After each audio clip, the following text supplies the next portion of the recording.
Well, it's a lot of different things for different people. Some people see it more as a marketing function, so really at scale. And some people see it more as a relationship function, something more at depth. And I tend to work with the depth side of things, with the relationship side of things.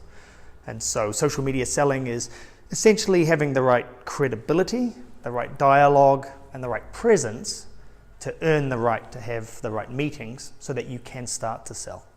This goes back some years. I originally was working with a team in Denmark who had a very small pipeline.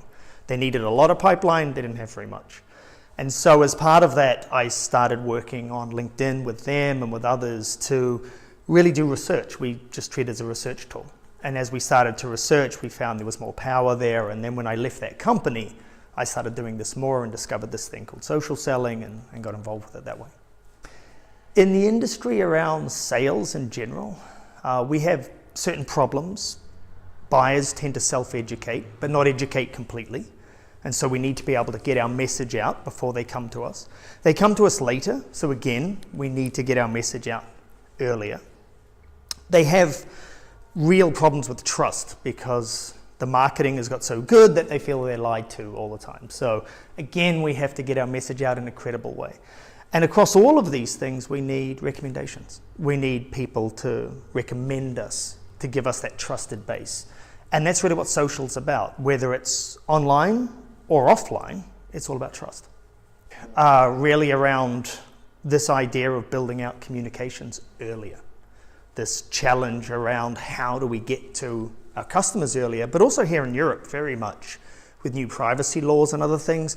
How do we have salespeople become a marketing channel without losing that credibility and trust? And so that's a strong part of discussion in sales and how people sell today. Well, I like the freedom. I like being able to travel around the place, meet new people, and take time off when I need to. So it's great to work with new people and do things like that, but really for me, it's the freedom. It's the ability to choose the work I do and the time I do it. I think LinkedIn's important because when we look at the major trends in the industry, in all industries today, around digitization, they are cloud, they're big data, they're mobile, and they're social. And LinkedIn is the professional side of that trend. It is really the professional side of social. Facebook's not a place that I'm going to sell major contracts. Twitter's not a place where people really build trust and credibility. But LinkedIn is purely a professional platform, and so you have that ability to engage with professionals, much like yourself, where you need to, at the right times and with the right message.